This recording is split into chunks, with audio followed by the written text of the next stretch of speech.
మే 1 నుంచి కొత్త నోటిఫికేషన్లు 2-3 రోజుల్లో గ్రూప్ 2 ప్రిలిమినరీకి టీజీపీఎస్సీ చైర్మన్ బుర్రా వెంకటేశం మార్చి నెలాఖరులోగా అన్ని పరీక్షల ఫలితాలు ఇకపై రిజల్ట్స్ కోసం ఏళ్ల తరబడి ఎదురు చూడక్కర్లేదని వెల్లడి అంటూ ఒకరు చూస్తా ఉన్నాం.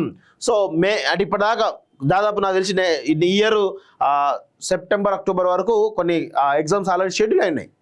సో ఇప్పుడు మే 1 నుంచి కూడా మళ్ళీ నోటిఫికేషన్ ఇస్తామని చెప్పేసి కూడా బుర్రా వెంకటేశం చెప్తారు. దానికి సంబంధించినటువంటి ఏ డిపార్ట్మెంట్స్లో ఏ ఖాళీలు అని చెప్పేసి తెప్పించుకొని ప్రయత్నం చేస్తారో దాని ప్రకారం మే 1 నుంచి కూడా మిగతా నోటిఫికేషన్లు కూడా వేసేటువంటి అవకాశం ఉందని చాలా స్పష్టంగా చెప్తా ఉన్నారు. మే 1 నుంచి కొత్త నోటిఫికేషన్లు 2-3 రోజుల్లో గ్రూప్ 2 ప్రిలిమినరీకి టీజీపీఎస్సీ చైర్మన్ బుర్రా వెంకటేశం మార్చి నెలాఖరులోగా అన్ని పరీక్షల ఫలితాలు ఇకపై రిజల్ట్స్ కోసం ఏళ్ల తరబడి ఎదురు చూడక్కర్లేదని వెల్లడి అంటూ ఒకరు చూస్తా ఉన్నాం. సో అంటే ఇప్పటిదాకా దాదాపు నాకు తెలిసి ఈ ఇయర్ సెప్టెంబర్ అక్టోబర్ వరకు కొన్ని ఎగ్జామ్స్ ఆల్రెడీ షెడ్యూల్ అయినాయి.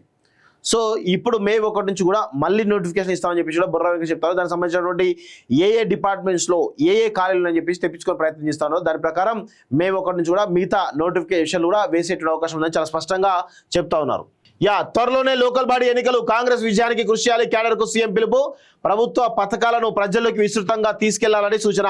దీపాదాస్ మున్షి అధ్యక్షతన గాంధీ భవన్లో కాంగ్రెస్ పిఏసీ సమావేశం. చీఫ్ గెస్ట్ గా హాజరైనటువంటి ఏఐసిసి ప్రధాన కార్యదర్శి కేసీ వేణుగోపాల్ సీఎంను ప్రతిపక్షాలు విమర్శిస్తే కౌంటర్ ఇవ్వరా, మంత్రులకు కేసీ క్లాస్ అంటూ చూస్తా ఉన్నాం.